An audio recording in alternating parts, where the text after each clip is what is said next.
Okay, we're going to go ahead and get started. And to start today, since we went fairly quickly last week, I thought we would do a little summarizing by addressing a series of questions that I received. And then we'll get into this week's lesson. So the first question was, what was the actual role of the church if household worship and household devotion dominated? And then I think really what I really need here is a clarification. When I say they had household worship, I mean that they were meeting as a church, typically in a house, usually probably one of the larger houses of one of the members of the congregation. And so it was kind of like family and church friends. So the family, obviously, that occupied that house, and oftentimes these families were sometimes somewhat extended families, not the nuclear families that we tend to have today, but would have included possibly grandparents and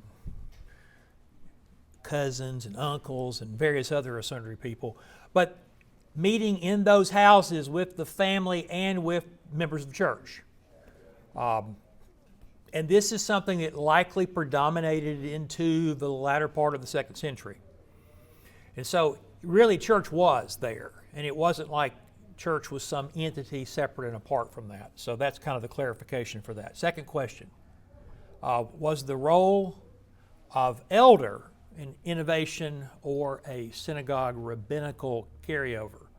Well, clearly the concept of elder or elders was existent in the synagogue. Now, to talk about rabbinic Judaism is actually something that develops along with early Christianity during this 2nd to 6th century. Rabbinic Judaism really did not exist at the time of Christ. This is a development that occurs after the destruction of the temple and the other things that happened to the Jews. Now, clearly, 1st century synagogues do appear to have a principal leader. I think we see that with some of Paul's dealings and writings. There tended to seem to be a chief or a principal leader in a synagogue, but the synagogue structure also was somewhat democratic, and there were elders, a group of older, experienced men that had significant says in what happened and occurred. And so to some extent, having elders in the church would be somewhat analogous to this elder type situation that was occurring in the synagogue. Third question, going to an Orthodox synagogue, that's one today, or even a traditional Orthodox church, that would be Greek Orthodox, is that a glimpse of what singing was like during the earliest part of the church, during New Testament times? Which to some extent, what they do sometimes is kind of a musical chanting. And the answer to that question is we really don't know. We only kind of are speculating. Certainly singing then wasn't probably what singing is today. And certainly modern synagogue activity and Greek Orthodox church activity is likely not quite the same today as it was then. You know, we're talking almost 2,000 years. You just do not continue to do exactly the same over 2,000 years. Listen, we don't do exactly the same over 50 years. I mean, I'm 61 years old, and let me just tell you, things have changed a fairly significant amount over the last 50 years. And the older you get, the more you realize that things do not stay the same. So singing then, singing now is probably somewhat different, but the bottom line, it's worshiping God, and it's worshiping God using your voice, and worshiping God using your voice and not just getting up and making or having a sermon. There was another character to that. It may well have been a lot of times they were chanting, they were repeating back what the leader was saying, but we just really don't know. They just didn't seem to, it was a common understanding. They did not write this down and carry it forward all the way down to our time. It just didn't happen. Just like we don't know a lot of exactly what happened 200, 300 years ago because it was a common occurrence. People just didn't write it down. And so it tends to get lost a little bit over time. Next question. All the variations. I kind of emphasized a little bit maybe variations. Where was the unity and the authority that we harp upon? Meaning New Testament, early New Testament church. And my answer is, I think there was probably a relatively greater degree of unity and authority early on, before 70 AD, because before 70 AD, what do you have? You have the Church of Jerusalem. That's where it all starts. And it spreads from there because of persecution, and then some missionary activities, and then you take it to the Gentiles, and then Jerusalem is destroyed for all practical purposes. It ceases to be a center of religious activity in 70 AD, actually before 70 AD, because it was under siege by the Romans, and then ultimately the city was destroyed largely, and the temple was destroyed in 70 AD. And no longer is this a center of Christianity. It cannot function as that.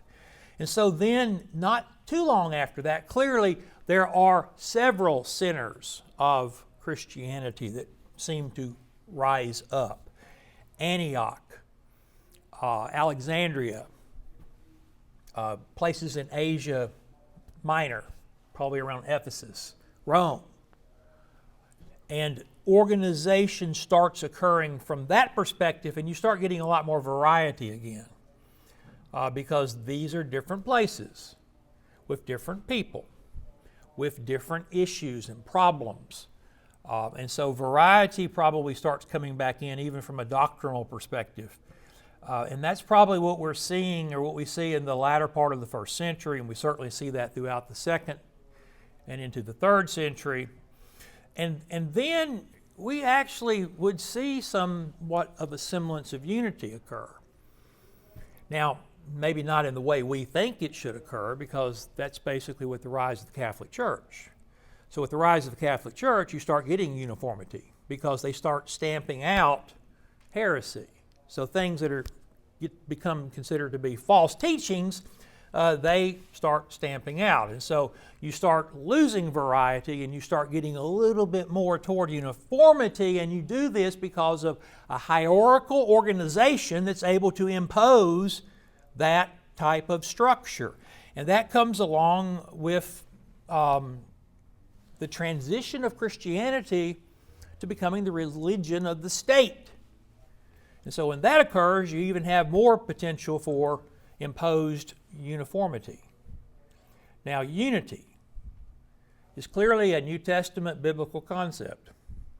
But the problem seems to have always been, even back to the very early days, just read 1 Corinthians, how do you accomplish it? Well, I think the way you really try to accomplish it is what Paul told the Corinthians, is that you need to use love. 1 Corinthians chapter 13.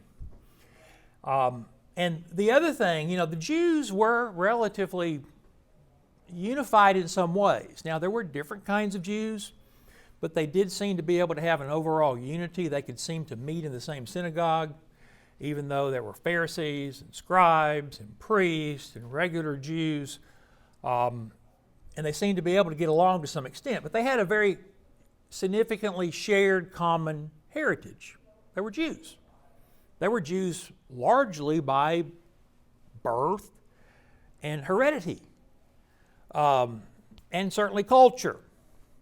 And when you have Christianity go out and become a more widespread event with now Gentiles involved, it's hard to maintain in some ways that type of a shared culture and a shared heredity. But I think the way you try to accomplish that is you now need to let Christ function in that capacity. Christ needs to be your common shared culture and heredity to try to achieve a degree of unity using the principle of love that we oftentimes seem to be lacking today. So, Final question. Do you accept the Johannine, Pauline, Petrine, I guess that's the way you pronounce that, community concept? In other words, Paul and Peter and maybe John tended to see things a little bit differently, and they tended to maybe have people who followed after the way they saw things, and it would certainly appear that they did accept each other, but just had different emphasis. Well, I certainly think that for the first generation, maybe 2 generations after the apostles, you probably did see that phenomena occurring. I mean, clearly when we read Corinthians, which is written about the middle of the 1st century, Paul is talking about those who follow after Peter and Apollos, and of course him, and even Christ. There was that Christ group. Of course, those are the ones that had it right. And of course we have James, and we have John, and probably other strains that were occurring during this period of time, because those people were seen as more significant leaders. They were like apostles. They had been with Jesus. And so they carried a little bit more weight and authority. But after they pass on, especially after a couple generations, that kind of gets lost. And there's more of a blending of different ideas and concepts that center around these various centers of Christianity: Antioch, Alexandria, Ephesus, Rome, places like that. And what we see, especially in the first 200 or 300 years of what many would call the Catholic Church developing, is we see a progressive move toward a more uniform, somewhat homogeneous understanding of key Christian doctrines: the Trinity, Lord's Supper observance, baptism, things like that. And we'll talk about some of that as we go forward. So now we'll get back to this week. So we're doing the history of the church, the history of Christianity, its change over time from before Christ to the present day, and this is week 3. And basically, we said that Jews matter, and we said that Catholics matter, and we're showing how the Catholic Church came into existence and how it has shaped a lot of the ways we think, some things that we disagree with, and therefore it shapes the way we think, and some things we actually agree with, and it shapes the way we think. And so I had originally broken this part into 2 parts, but then thinking about it more this week, I wanted to kind of put it into 3 parts. And so part 3 is that heretics matter. That's false teachings, because they matter because you respond against false teachings and you consolidate your position. You consolidate an orthodox view in response to the rise of various views that become considered not correct, false. And so heretics matter. And so that kind of carries us up into the 300s. And we're going to deal with that next week. And so this week we're going to kind of finish up on this part 2. And so the way I'm kind of breaking this out is that here we are in the early church. Now we're going to be in week 3, and then we'll kind of week 4. And then we'll get into this great apostasy, and that's going to be like week 4, 5, and 6. And we may just wind up doing 2 weeks on that. I'll see how that goes as I get it laid out a little bit better. And that'll get us into the Reformation movement and into the American Reformation Restoration movement. And we're going to spend at least 3 or 4 weeks on that. And then we'll kind of maybe wrap it all up in week 12, talking about what's happened over the last 50 to even 100 years within the church. And then we may have the opportunity to go back and pick up some other topics in subsequent weeks. Now, to talk about early church development, what happens? You have to deal with some understanding of the prevailing philosophical views of that period of time, that day. that early Christian period. Nothing develops in a vacuum. And so the prevailing way that people think about things make an extremely important difference in conclusions that they reach. And so we're going to talk a little bit today about philosophies, and that will bore some people to death, but it's very important.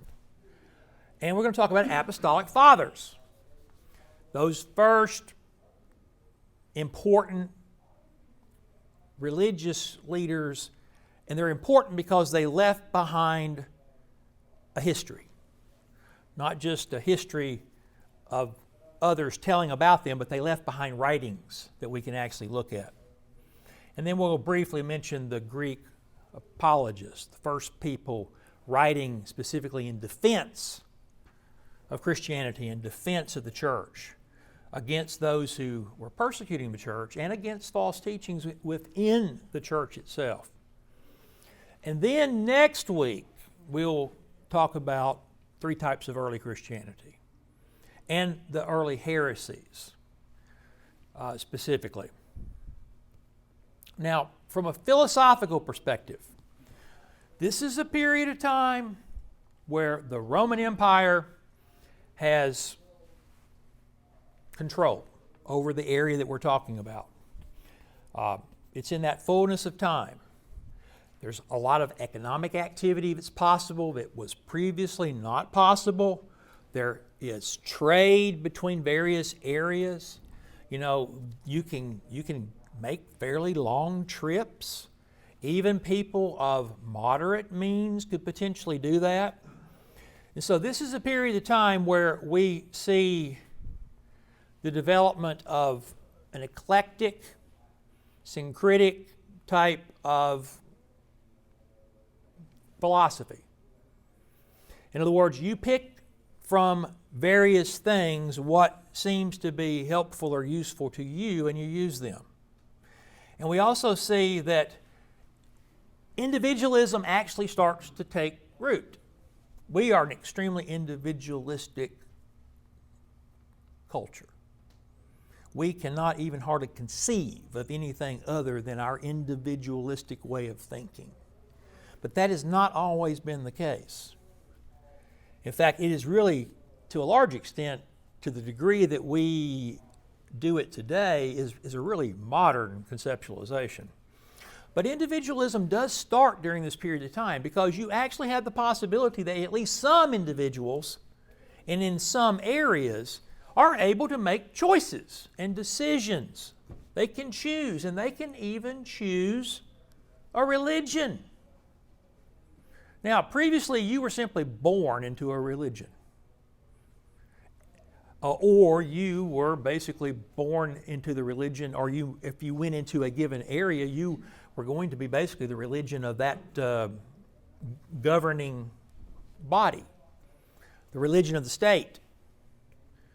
But with this kind of more multiple cultural thing that's occurring in the Roman Empire, following after the Greek Empire, you can actually make some choices, and you can choose religions that promise salvation.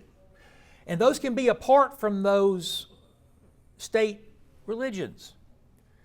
And so eclectic means that you're able to kind of pick and choose ideas that suit your style, your taste, and you can do that from a diverse, broad range of things. And syncretic means that you kind of, two different things kind of get absorbed and intermingled. And that really happens quite a bit with religion. When you take Christianity into a pagan area, there's just no avoiding those people continuing to hold on to some of those things that they consider to be quite dear. And there will be a little bit of a mixing of the two to make things work for them. And so we see this syncretism that occurs. And we see this in the early church as it goes into the Gentile communities. Now, the most influential philosophy that is occurring at this time is Platonism. Because Platonism was well established and well spread by the Greeks during their establishment of the Greek Empire, Alexander the Great. Alexander the Great was actually taught by Aristotle, who was a pupil of Plato, who was a pupil of Socrates. And so what we see is this Platonic way of looking at things. And at this time, it's really not what would be called, from an academic perspective, early Platonic or early Platonism. It's actually called Middle Platonism. And it's becoming somewhat of a religious thing. And when it becomes a religious thing, it starts being called NeoPlatonism. Now, they didn't call it that back then. That's what academics today call that. And the Neoplatonic thought was basically most put into writing and characterization by a guy named Plotinus. And that was around 204 AD. This is this period of time that we're talking about.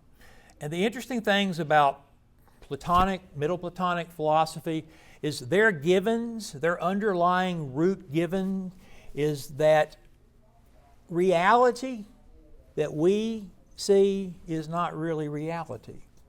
We're just seeing a vague representation of true underlying reality that is undergirded by two concepts: the form, or the forms, and ideas. And the forms are like, okay, if you say a chair isn't a chair is some kind of form. I mean, you can have all kinds of different chairs, but there's some underlying principle there that is like chairness. And so there can be a form of a chair, and then there's the physical reality that is a chair. I mean, a chair can have like 3 legs and kind of still be a chair. Maybe we call that a stool, but I mean, we can recognize a chair. And an idea is something like beauty. Beauty is kind of an abstract concept and idea. Platonic philosophers thought that those were the things that really truly were. And all this stuff is kind of a faint reflection and not a very clear reflection.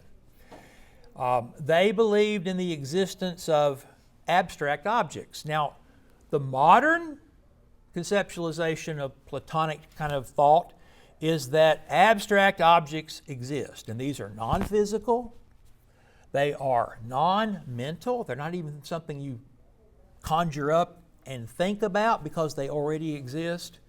They are independent of space and time, they never change, they are unchanging, and they are entirely causally inert. They don't cause anything, they just are there.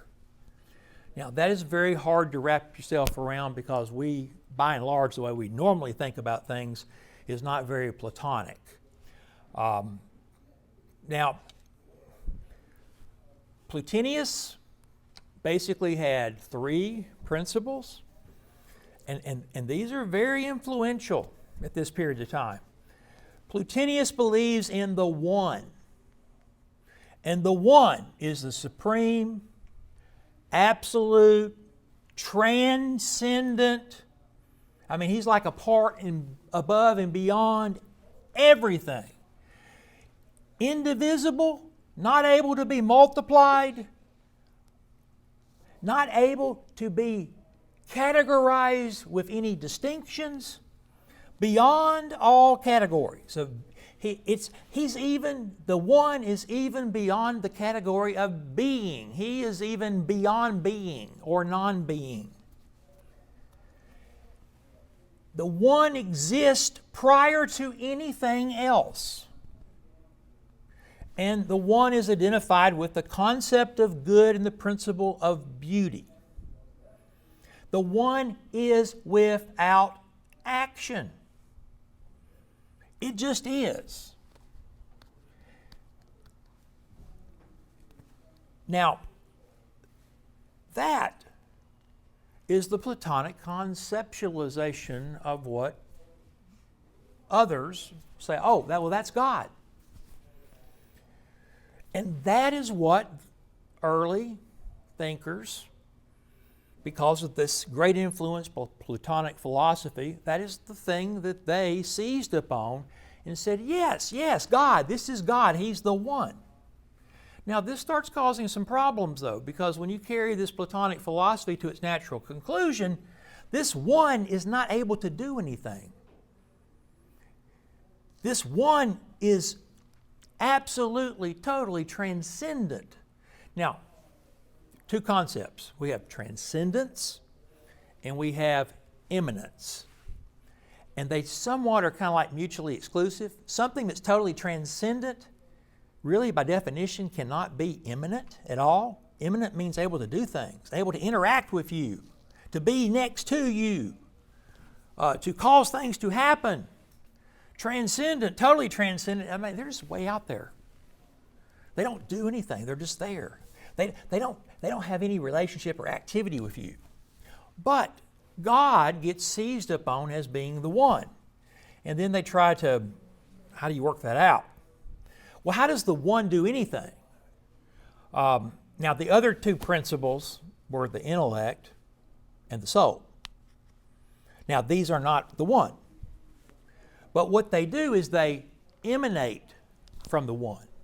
Not because the one specifically does anything to cause those things to happen, they just happen. It's like the sun gives off light and the light goes out, and once the light leaves the sun doesn't care what the light does. But the light is doing things. It just does because that's what it does. And so emanation is part of the Platonic philosophy. And so while God can't create anything, or the one, cannot create anything, the one emanates, not by any conscious act, it just happens, emanates other things that actually become entities. And so the one emanates, the first emanation is the world, is the nous, which is the logos. Now this is where this logos, this reason, logos, thinking, this is where it's coming from. To some extent it's coming out of Platonic philosophy. And so the logos is reason. And it's the logos, then, in Platonic philosophy that is able to cause things to happen. Not the one, because the one is transcendent, absolutely. But the logos can actually cause things to happen. And the other thing that emanates from a middle Platonic philosophy is this concept of the world soul. And then the world soul ultimately gives rise to two different areas. It's got like something that would be similar to what we might think of as heaven, and then something that would be like down here on the earth and the material. And then it also gives rise to the human soul. Now, all that is kind of out there and a little bit hard to wrap your head around. You know, doing this kind of stuff actually gives me headaches when I start trying to think about it. Now, I can do calculus all day long, it's no problem, but you know, this kind of stuff kind of starts giving you a little bit of a headache. But Christians, early Christians, they don't take this and use it in all of its aspects, but they do tend to pick certain things. And they're trying to get along with the rest of the world. They're trying to make sense out of Christ and God. And they're trying to teach these pagans who, even unknown to themselves, are greatly influenced by this Platonic thought. They're trying to teach them about God and Christ. And they cannot help but start co-opting various things out of Platonic philosophy. It has tremendous influence. So NeoPlatonism, in a lot of its syncretic variations, when it mixes with other things, has tremendous influence on paganism, on what we'll be talking about, Gnosticism, on Judaism. It was influencing Judaism to some extent even in the day of Christ. But it was influencing Judaism more in the diaspora than it was in the environment of Palestine and Galilee. And it strongly influences Christianity. A lot of our conceptualizations of God are quite Neoplatonic and quite foreign to some extent from what the Jewish conceptualizations were. And it even influences Islam. Now, the other philosophy, what time is it? Okay, I got 18 minutes. The other philosophy that's in competition to some extent with Platonism or Middle Platonism during this period of time is Stoic philosophy. And we see a lot of Stoic philosophy to some extent in the writings of Paul. Some would call Paul a Stoic. Now, he wouldn't have called himself that, but he certainly does have a lot of Stoic characteristics in his writings, his thinking, at least what we can gather from his letters. So this was the second most influential of the philosophies of the time. And really these two were the main influencers of early Christianity, Platonism and Stoicism. Now, they are somewhat different. Now, the name Stoicism comes from the fact that the stoa is the porch, okay? And so they met in a porch in Athens, and that's why it became called Stoic philosophy. And basically the I won't say inventor, but the first teacher of this seemed to be a guy named Zeno, and this goes back to 344 BC. And we don't have any works, exact works from him. We don't get writings that really are Stoic and talking about Stoic philosophy until about 4 BC to 65 AD by people that would have been, many generations later. In fact, the Emperor Marcus Aurelius was a Stoic philosopher. Seneca was a Stoic philosopher. We have their writings, and we can get a lot out of that. The main thing that the Stoics were concerned with, and they were concerned with lots of things, but one of the things they were concerned with were emotions. Fear, envy, impassioned sexual attraction, passionate love, not necessarily love for your fellow man, love for your friend, your neighbor, but impassionate love, that sexual kind of stuff. And they felt that all that stuff arose from false judgments. In other words, you weren't thinking right. And what they were all about, if you wanted to be a sage, and that's what you wanted to be if you were a Stoic philosopher, you wanted to be a sage.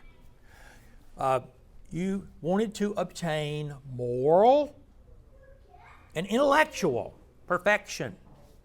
You wanted to purge yourself of all of these emotions. That sounds like kind of Spock, doesn't it? Right? Definitely Spock was a Stoic. Okay, there's no doubt about it.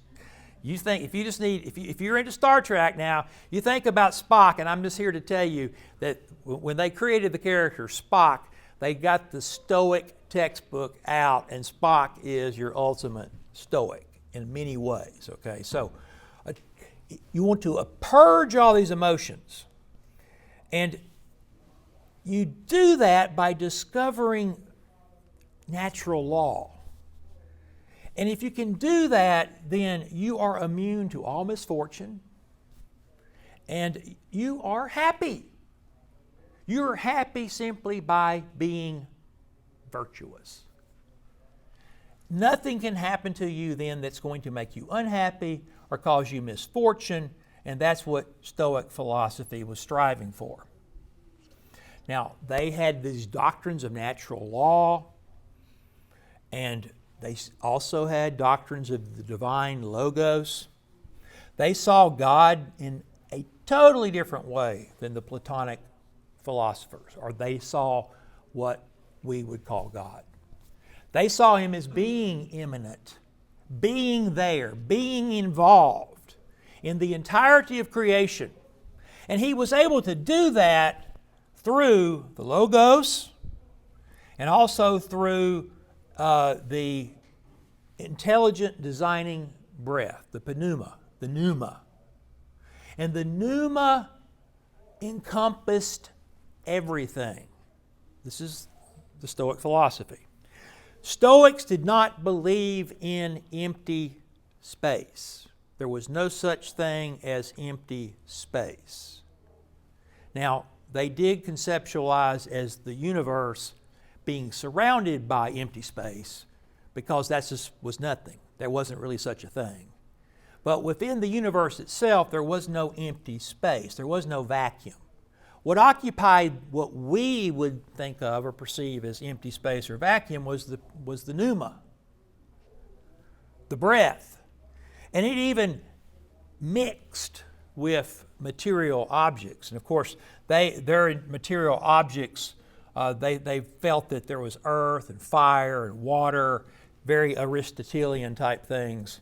The other thing that they believed in is they believed in instead of a mechanical operation of things, it's more living and biological, but it's directed by God. And the world and nature has cycles, and things are born and die and are reborn, which is kind of like similar to resurrection. And so this is kind of Stoic philosophy. And so that's strongly influential in the way people think, as well as Platonic philosophy. Now, the other thing that was going on about this period of time was something called mystery religions, or something we have subsequently called mystery religions. And their origins probably go back to fertility cults, ancient fertility rituals. A lot of the gods that aren't God in the Old Testament have fertility bases.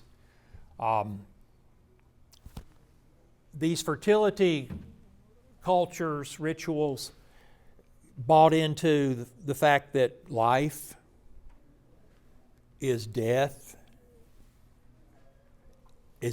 Life is death and rebirth. You see these cycles every year. The Nile rises, the Nile recedes, it fertilizes the fields, life grows, and the process repeats. Now, during this period of time, there are various, what are now academically called mystery religions. And these are individualistic religions. People get to choose that they're going to do that they're going to participate. And then they get to recruit, or they do recruit others to participate. And then they have these rituals that kind of get you into it. It's kind of like the, not the Mormons, I'm slipping. Masons, right? There may be some Masons in here. Don't raise your hand, okay? But you know, Masons have rituals, okay? An initiation. And it's kind of like a secret society. And unless you're kind of like being initiated, you don't really know the secrets. And so that's the same kind of thing that was going on with these mystery religions. But they were in some ways promising people salvation. They were promising people that they would be able to become united with whatever God was kind of the God of that particular mystery religion.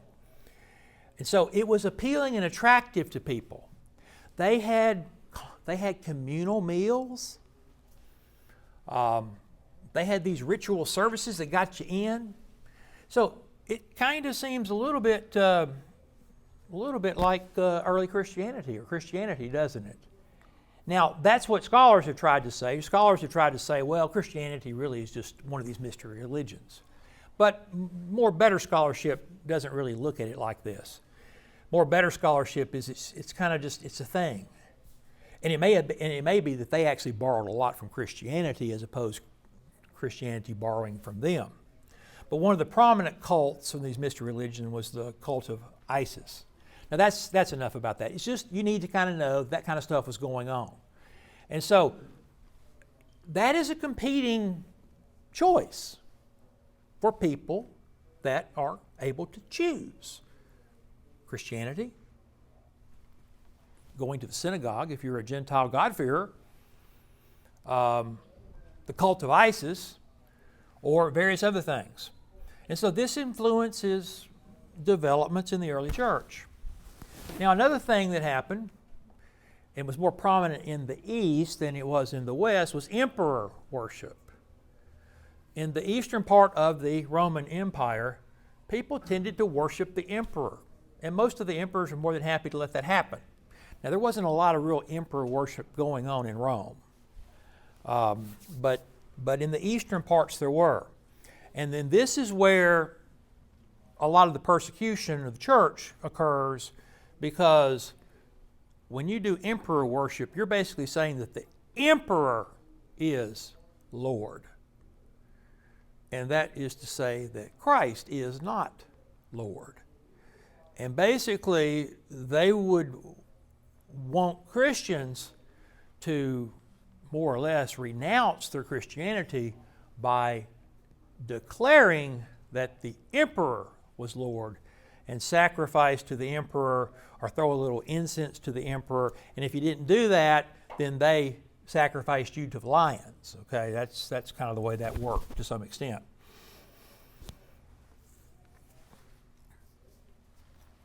Now, the most significant group of people right after the New Testament are categorized as what we would call Apostolic Fathers. Apostolic Fathers basically means they had some kind of direct relationship to the apostles. Like they might have actually known one of the apostles, might have kind of been taught by one of the apostles. Or more likely, in most of these cases, they knew or were taught by someone who knew or was taught by one of the apostles. There's kind of a generation skip, because we're really now getting into around 100 to 150 AD. And you have to remember that, listen, 30 AD, most of the apostles are at least probably 30 years old or somewhere around there. And so by 100 AD, there are not many of those. There's none of them left. John is probably the only apostle that may still have been alive around the turn of the 1st to 2nd century. And so there's about 7, and these are not all individuals. Some of these are just writings. There were about 7 of them that are quite important. There's the Decay, there's Papias, there's the Epistle of Barnabas, the Shepherd of Hermas, and then 3 guys that mostly we will talk about next week, which is Clement, Ignatius, and Polycarp. We actually may talk about those a little bit now if we get a chance here. The Didache. The Didache is clearly an early Christian writing. It may actually date to before 70 AD. It's also called the Doctrine of the 12. It was known to have existed for a long time, but it was not found in any exact copy, but mentioned multiple times in a lot of early Christian writings. They refer to this. But it was rediscovered, we could say, in 1875. A Greek text was rediscovered. It's probably one of the most important literary discoveries of modern times relating to early Christianity. It contains about 3 different parts. It contains first what's called the document of the 2 ways. Luke, in the book of Acts, talks about the way, and almost certainly Luke's talking about the way is coming from the same source that is being used by the Didache, talking about the 2 ways, the way that leads to life and the way that leads to death. This was a common Christian understanding of things at that period of time. The Didache has a kind of series of liturgical instructions, how you do kind of church, how you do Christianity. It's it's the earliest writing that actually mentions baptism by something other than immersion. Now, it's not advocating that that's what you do. It's just saying that if you can't get someone fully wet, then you pour them 3 times. In other words, it says basically that you should most preferably, if you can, be baptized in living water. That's like a running river, okay? That's the biggest preference. If you can't find or get baptized in living water, then you should get baptized in cool water. That's like a lake, a big body of water, the Sea of Galilee. If you can't do that, then you should get baptized in warm water. That's like a cistern. That's where you collect the rain, and you've got your kind of little pool there, and so that's warm water. And if you don't have access to that, then it's okay to get poured 3 times. And you get poured basically in the name of the Father and the Son and the Holy Spirit. And it's very likely that early on at this time, people were actually getting wet 3 times. Okay, you go down for the Father, you go down for the Son, you go down for the Holy Spirit. That way we know you at least got totally wet once, probably, right? I mean, there are places that they have a spotter. And the spotter stands off to the side to make sure you get fully wet, okay? And if you don't, you go down again. Okay, and I'm not saying that that's bad, okay? But it happens, okay? It does. It really does. So, the third part of this is kind of a manual of discipline that's dealing with how do you figure out who's a false prophet. That's a real hard thing to do.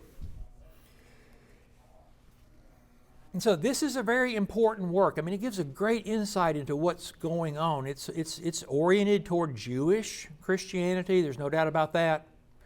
And it's very likely written at about the same time as many of the things that we have written in the New Testament. And it was considered by some to be canonical when they were putting together what they considered to be their New Testament text. But it was ultimately not included in the canon. Now, the Apostolic Fathers, Papias is he probably lived between 60 and 130. He's most known because he collected the sayings of Jesus. It was called the Exposition of the Sayings of the Lord. It was done in 5 volumes. I don't know how large those volumes were. We don't have this available to us. We only have fragments from the references of other people. Eusebius mentions Papias several times. Eusebius, he didn't really agree with a lot of Papias stuff, and so when Eusebius talks about Papias, sometimes it's not really, it's to make points against things that he actually may have said. Papias, interestingly, was a believer in the millennium. Millennialist, we could say. He believed in a 1,000-year reign. He thought that Christ was going to come back and reign for 1,000 years on earth. Irenaeus also believed that. Eusebius did not believe that. And so a lot of times when Eusebius is quoting Papias, he's quoting something Papias said related to that. He's attacking it. We mostly know about Papias and use Papias because Papias talks about the authors of the first 2 Gospels, Matthew and Mark. And Papias also talks about John the Apostle, and also John the Elder, who's someone different than John the Apostle. So there were like 2 Johns. And so that's where he comes into scholarship. And then there are 2 fairly significant writings that some included in their canon of New Testament Scripture. One writing was the Epistle of Barnabas. It was written about 135 A.D. It's probably written in Alexandria, Egypt. And it deals with allegorical interpretation of Old Testament to show Christianity. Now, what does that tell us? Well, that tells us that at this period of time, these guys in Alexandria did not have New Testament Scripture. They didn't have one. They used Old Testament, and they interpreted Old Testament in such a manner as to show Christianity in a very allegorical way. And that was a common way of doing things in that area.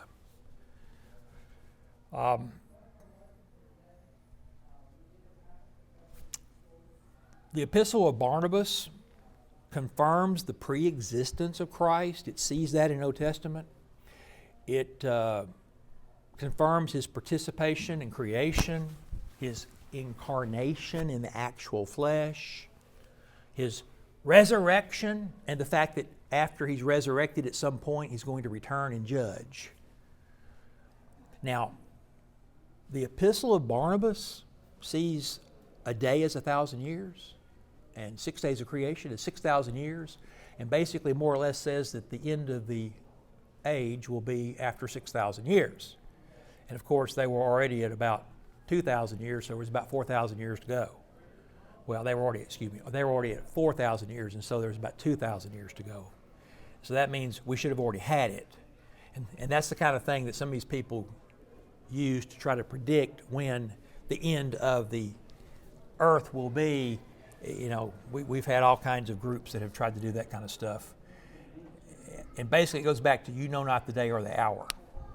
And then finally, we have a writing that is called the Shepherd of Hermas. Now, the Shepherd of Hermas is probably written from Rome. It appears to have been written by a prophet in the Roman church. It's probably just the way it's written, it's the most extensive surviving work from this early period of time. It deals with the fact that people have lost their zeal and their dedication to Christianity. It's trying to encourage them to become more zealous, to become more devoted. The writer does that by using 5 visions and 12 mandates and 10 parables. Christ is the Son of God. He's kind of identified really closely with the Holy Spirit. Through them, everything was created. The church is extremely important. He sees the church as pre-existent even from the beginning of time. There's no distinction in this between apostles and bishops and teachers and deacons. It seems to lack a hierarchical organization that clearly was occurring in other places at this time. It deals significantly with an issue that becomes quite prominent, and that is, what do you do with post-baptismal sin? Look, when you get baptized, you get forgiven of your sins, all of them. But what happens when you sin after that? Well, one of the prevailing thoughts during this period of time, and it's obvious from reading various writings, is that, well, wait a second, once you get baptized, you can't sin anymore. Because if you do, it's not going to be good for you. And we will see that some of the writers then will start saying, well, you get one more chance after that, okay? One more chance. Tertullian is of the one more chance school, okay? And this becomes a reason for some people putting off baptism until toward the end of their life, because if you can't get forgiven for sin but for one time when you get baptized, then you better wait until you're not going to be tempted too much. I mean, it's quite interesting how things and thoughts have changed. And so we'll stop there, and then we'll pick up next week, starting with the Apostolic Fathers, specifically Clement, and then we'll talk about Ignatius, and then we'll talk about Polycarp.